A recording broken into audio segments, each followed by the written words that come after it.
Good morning everyone. मैंने MBBS किया हूँ, एमबीबीएस ग्रेजुएट हूँ मैं। एंड पहली बात तो मेरे को बहुत मजा आ रहा है यहाँ से इधर से देखने के लिए।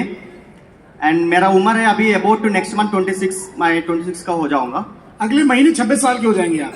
हाँ, अक्टूबर। और आप एक डॉक्टर हैं, एमबीबीएस डॉक्टर? जी, एमबीबीएस डॉक्टर हूँ। ग्रेट। ये अपॉर्चुनिटी कब मिली आपको डायरेक्ट सेलिंग की, कैसे मिली? सर एक्चुअली मैंने एमबीबीएस किया था, मैंने अब्रॉड से किया था, चाइना से किया था। तो वहाँ पे जहाँ जिस फ्लैट में मैं रुकता हूँ उसी के बगल के नहीं ऊपर के फ्लैट में एक अंकल थे। तो उनके घर में वो कुछ नहीं करते थे, उनके पास मर्सिडीज सब कुछ था। शाम में वो जो गीदम रहता है ना, कुत्ता रहता है, उसको वॉक पे लेके जाते थे। लेकिन उनके घर पे एवरी डे पार्टी जैसा माहौल होता था। तो एक दिन वो लिफ्ट में जा रहे थे, मैंने पूछा कि अंकल तुम क्या करते हो, चाइनीज में ही पूछा था, हिंदी में नहीं। तो उन्होंने बोला कि मैंने एक बिजनेस किया हूँ, एक काम किया हूँ कुछ साल पहले, उसी का रिजल्ट है अभी मैं वो एंजॉय कर रहा हूँ। मैंने उस टाइम पे तो मेरे को समझ में नहीं आया। तो फिर मैं चाइना में आप ध्यान दीजिएगा, ये चाइना की बात कर रहे हैं। उन्होंने एमबीबीएस चाइना से किया है, आप डॉक्टर हैं और आपकी उम्र 26, अगले महीने 26 साल के हो जाएंगे। और किसी को पार्टी करते हुए, मर्सिडीज बेंज वगैरह देखते हुए आपका कुछ कॉन्वर्सेशन हुआ किसी और अंकल के साथ चाइना में? यस। तो उन्होंने बोला कि अभी मैं ऐसे तो नहीं बताऊंगा, अभी नेक्स्ट संडे एक सेमिनार हो रहा है, एक मीटिंग हो रहा है, तुम वहां पे आ जाओ। तो वो सेमिनार था 30,000 लोगों का। मैंने कभी उतने लोगों को नहीं देखा था। तो वहां पे गया, संडे मैंने गया। चाइना की पॉपुलेशन ही इतनी ज्यादा है। हाँ, तो वो दूसरी कंपनी थी। तो मैं वहां से देखा, एक लेडी ऐसे ही स्टेज पे बात कर रही थी, मैंने बहुत दूर बैठा हुआ था। तो मेरे को लगा कि अगर कुछ करना है लाइफ में, तो अगर बनना है कुछ लाइफ में, तो वो लेडी के जैसे बनो। तो वहां पे मैंने डिसीजन लिया था। तो ये मेरे एमबीबीएस 3rd ईयर में मैंने वो सेमिनार किया था। उस टाइम से मेरे समझ में नहीं आ रहा था कि मैं सही कर रहा हूँ या गलत कर रहा हूँ, मेरे को समझ में नहीं आ रहा था। मैं एमबीबीएस कर ही रहा था।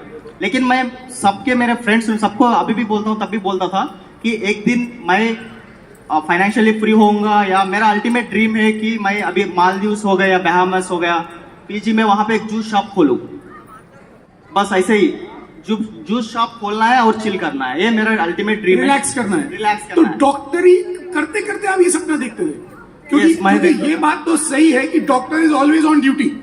कभी भी फोन आ जाएगा, या 12 घंटे की ड्यूटी है, रात को 3 बजे इमरजेंसी आ जाएगी। तो डॉक्टरी करते करते भी आपको ये ड्रीम ये था कि यार कुछ अलग करना है? हाँ, ये ड्रीम ये था कि मैं ऐसा बना ही नहीं हूँ सर कि 9 to 5 एक दिन मर जाऊंगा। ऐसा नहीं कर पाऊंगा ही नहीं, मैं ऐसा बना ही नहीं हूँ।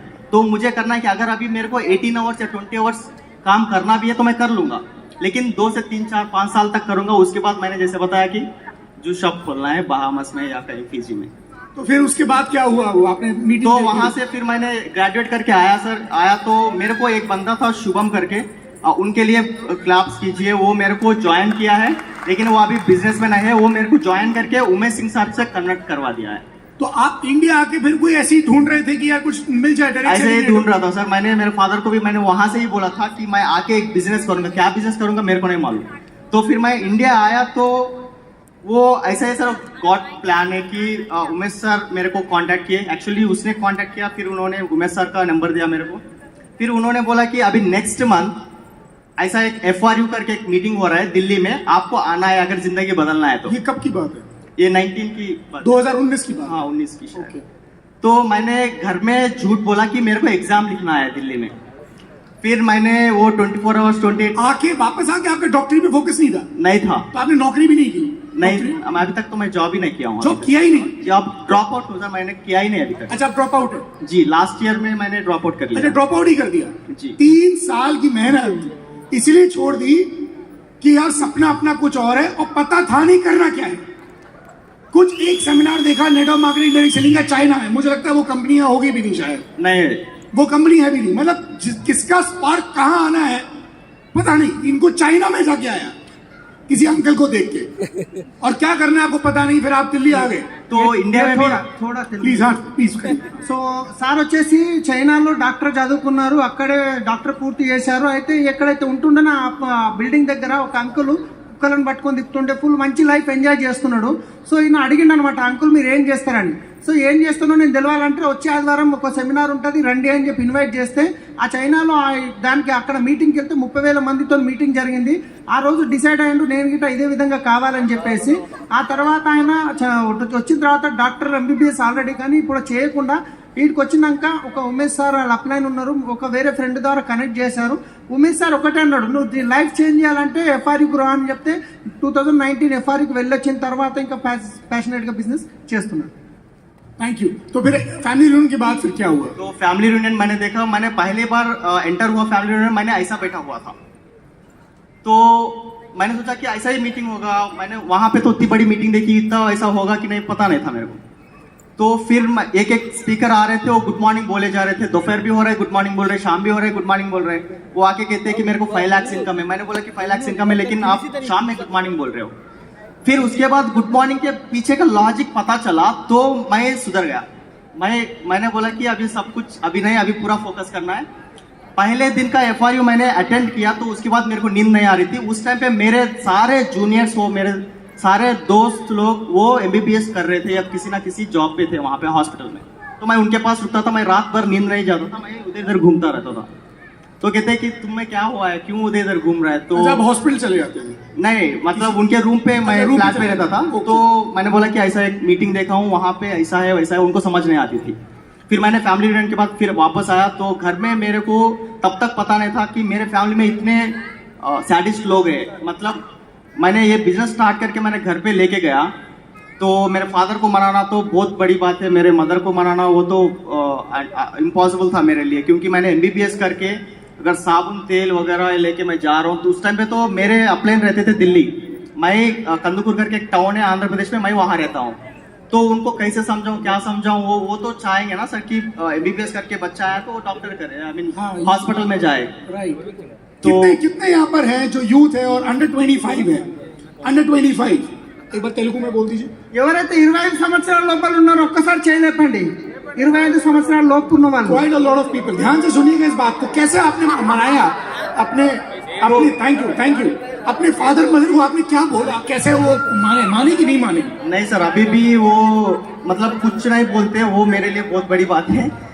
तो उस टाइम पे तो इतना टॉर्चर था कि मेरे लिए, मैं होम मीटिंग करता हूँ, मेरे घर में 2 हॉल है. मैं एक हॉल में मैंने होम मीटिंग किया, मेरे फैमिली लोग दूसरा होम मीटिंग करते थे दूसरे हॉल में कि ये क्या कर रहा है, क्या मतलब. अच्छा, 2 मीटिंग एक साथ चलती थी. तो मेरे चाचा लोग आते थे, मेरे को ना एक कमरा रहता था, एक बेडरूम में बंद करके काउंसलिंग होता था. ऐसे ही चेयर अभी जैसे आप इंटरव्यू ले रहे तो उस पे प्लेस में मेरे चाचा होते थे. तो मेरा इंटरव्यू लेते होते थे कि इसका दिमाग ठिकाने पे सही तो है नहीं. तो मैंने सोचा कि अगर कोई भी आए कुछ भी बोले, मेरे को करके दिखाना है, ये स्पीड से करना है. अगर मैं रिजल्ट नहीं दिखाऊंगा तो उस टाइम पे तो मेरा इतना ज्यादा प्रेशर था मेरे को कि मैं घर पे ही रहता ही नहीं था. मैं 8 बजे से ही मैं बाहर चला जाता था क्योंकि घर पे रिश्तेदार वो लोग आते तो क्या कर रहे हैं आपका बेटा, क्या कर रहा है, क्या कर रहा है. तो मेरे को इतना मुझे पहले ही समझ जाता था. वो वाइब भी वैसी होती थी वहां पे, पूरा नेगेटिव. तो सुबह 8 बजे आप निकल जाते था. तो मैं प्लान्स वगैरह सब कुछ करता था. कैसे करते आप? कॉल कॉन्टैक्ट करते? क्योंकि आप चाइना रहे हैं बहुत, 2-3 साल चाइना रहे आप, फिर आप कैसे करते थे? तो मैं ज्यादा से ज्यादा मैं फेसबुक से करता हूँ. अभी एक कैसे करते हैं फेसबुक से? फेसबुक से सर अभी जो भी है फ्रेंड रिक्वेस्ट एक्सेप्ट करता है तो मैं उसके पहले पूछता हूँ कि do we know each other before. आप भेजते आप? मैं पहला मैसेज करता हूँ उसको, हाय हेलो नहीं भेजता हूँ. मैंने ये रिक्वेस्ट भेजा उसको, उसने एक्सेप्ट किया तो मैंने उसको पूछता हूँ कि do we know each other before. वो भी सोचता है कि वो मेरा प्रोफाइल पूरा चेक करेगा, ये कौन है, मेरे को क्यों पूछ रहे हैं. तो मैं उसके बाद बोलता हूँ कि वो कहता है कि नहीं मैं नहीं जानता, मुझे लगा आप मेरे दोस्त के दोस्त हो, मुझे लगा आप वैसे हो, तो मैंने आपको मैसेज किया. आप कहते हो? तो मैं वो बोल के फिर मैं उसको अच्छा ठीक है आप क्या करते हो ऐसा बोलता हूँ. उसके बाद वो पूछता ही नहीं कि आप कौन हो, किधर हो, कहाँ से हो, कुछ नहीं पूछता हो. तो मैंने वैसे ही करके मैंने तो फिर उससे आगे क्या बातचीत करते हैं आप? आगे फिर मैं बोलता हूँ कि ऐसा क्या कर रहे हो, कैसा है. वो पूछता है कि आप क्या कर रहे हो. तो मैं कहता हूँ कि मैं ऐसा एक लोगों को हेल्प करता हूँ एक छोटा सा बिजनेस स्टार्टअप करने के लिए एज ए पार्ट टाइम. अब बहुत कम इन्वेस्टमेंट में मैं एक ऐसा मदद करता हूँ. तो अगर आप सुनना चाहते हो तो वो कहता है कि कैसे.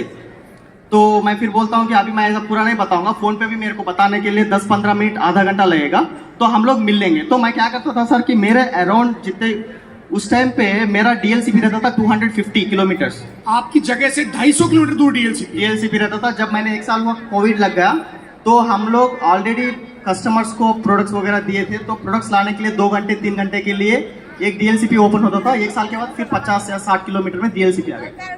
तो हम लोग सुबह सुबह जाते थे. मैं तो डॉक्टर का स्टिकर लगा देता हूँ. तो पूरा वो सामान रखे, वो ऐसा लगता था कि वीडियो गेम चल रहा है। पुलिस इस मोहल्ले में है तो हम लोग इधर जा रहे हैं, इधर आ रहा तो इधर जा रहे हैं, वैसा हम लोग प्रोडक्ट्स पहुंचाते थे हर एक घर पे। लॉकडाउन के टाइम लॉकडाउन के टाइम में पे आपने ये फायदा लिया कि मैं डॉक्टर हूँ, तो पुलिस वाले ऐसा हाथ काम में आया देते, मेरे। भैया डॉक्टर काम कर रहा है। वो ऐसा काम आया सर।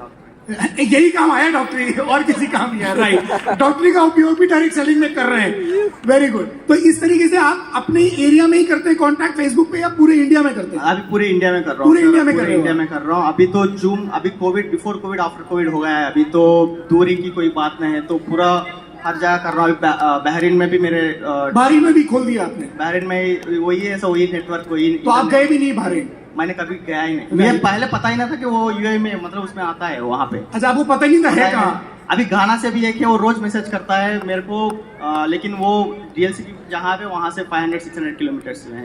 राइट। तो उस तरह मैंने बिजनेस बिल्ड किया। फिर उसके बाद मेरे को लगा कि सर इसको बहुत स्पीड से करना है। तो मेरा सेकंड मंथ का, मैंने जब FRU से आया था, उमेश सर आए थे दिल्ली से कंदुकुर। मतलब आपकी जो अपलाइन है वो दिल्ली रहती है, और आप आंध्र प्रदेश में, यहाँ पे क्या जगह का नाम है, सॉरी मैं भूल गया। कंदुकुर करके एक टाउन है। कंदुकुर एक जगह है आंध्र प्रदेश में जी, राइट। तो वो गूगल में करके आए थे, उनको दिखाया ही नहीं कंदुकुर कहाँ पे है। तो फिर वो विजयवाड़ा करके एक जगह है, वहाँ पे आए थे, वहाँ से मैंने उनको पिकअप किया। फिर कितनी बार आप आए उमेश जी आपके पास? उमेश जी 4 बार आए होंगे। 4 बार आए होंगे, मतलब 2019 से 22, 4 साल में लगभग। हाँ, 4 साल में 4 बार। 4 बार आए। उन्होंने मेरे साथ 10 प्लान दिखाए होंगे बस। तो उसके बाद मैं सिर्फ अभी मैं खुद प्लान करता हूँ। खुद ही प्लान करते हैं। डॉक्टर साजिद, आपका हाईएस्ट चेक बता दीजिए, और आपने गाड़ी वाड़ी भी ले ली है यहाँ से? हाँ सर। तो मेरे को अब 4 साल में क्या हो सकता है एक 25 साल के लड़के की जिंदगी में, जो डॉक्टर की पढ़ाई करके आया है चाइना से, उसने हिम्मत करके डिसीजन लिया। अब देखिए अब मैजिक। तो सर अभी मेरे को बहुत स्पीड से उनको चेक दिखाना है, किसी को नहीं, मेरे फादर को दिखाना है, क्योंकि वो चुप रहे। तो ये रिकॉर्ड हो रहा है क्या सर? हाँ, रिकॉर्ड तो हो रहा है, भेजेंगे लिया, चिंता मत करो। तो फादर तो यहाँ नहीं है ना? अच्छा ठीक है। तो सेकंड मंथ का मेरा इनकम था 16,000, मैंने फास्ट ट्रैक क्रैक किया था सेकंड मंथ में सार आए थे। तो ऐसा करते करते अभी सर मेरा एवरेज इनकम है 1 लाख प्लस है। एंड मैंने 1 लाख रुपए एवरेज इनकम, उम्र 25 साल। मुझे लगता है एक रेजिडेंट डॉक्टर, आप शायद अभी रेजिडेंट नहीं डॉक्टर सर, ही अभी होते हैं। यहाँ इधर भी शमशाबाद में भी एक डॉक्टर है, 30,000 है उसका। 30,000 रुपए इनकम है डॉक्टर की पढ़ाई करने के बाद चाइना से, और कितना आपने लाखों रुपए खर्च कर दिया होगा उसमें? हाँ सर, 18 लाख तो 18 लाख खर्च किया आपने, राइट। तो फिर मैंने ये इससे काम नहीं चलेगा, क्योंकि मैंने इनकम तो मैं लगा के तो नहीं घूमूंगा कि मेरे को इतना इनकम आ रहा है या किसी हर चीज को। पहली बात तो मेरे रिलेटिव्स को, अभी मैं बताऊंगा सर DOCD में पूरा कहानी बताऊंगा। तो मेरे रिलेटिव्स को दिखाना था इनको कि बहुत कुछ बड़ा करके मेटीरियलिस्टिक चीज दिखाना था उनको। तो मैंने वेन्यू कार लिया हूँ 12 लाख की।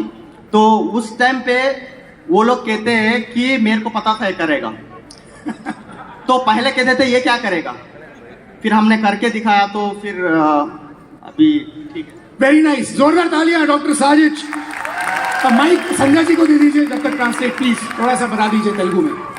ఎస్ సార్, ఇప్పుడు యాక్చువల్గా డాక్టర్ అయినా సార్, డాక్టర్ చదువుకొని వచ్చిన తర్వాత తల్లిదండ్రుల హోప్ ఎట్లుంటుంది, నా కొడుకు డాక్టర్ అని. కానీ ఈయన ఎక్కడైతే చైనాలో చూసి వచ్చిండో, వచ్చిన తర్వాత ఇంటికి వచ్చిన తర్వాత ఇంటికాడ వాళ్ళ ఇంట్లో 2 రూములు ఉండేవి, 2 హాళ్ళు ఉండేవి. ఈ హాల్లోనేమో మీటింగ్ చేస్తుంటే వాళ్ళ తల్లిదండ్రులు ఏమో ఇంకో హాల్లో మీటింగ్ చేస్తుండే, వీడు ఏం పిచ్చి పని చేస్తుందని చెప్పేసి. వీళ్ళ కాకయ్య చిన్నాన్న వచ్చేసి ఇట్లనే ఇంటర్వ్యూ చేస్తుండే, అసలు నీకు దిమాగ్ ఉందా, నువ్వు ఏం చేస్తున్నావు, నువ్వు చదువుకున్నది ఏంటి, నువ్వు సబ్బులు బిజినెస్ చేస్తున్నావు అని.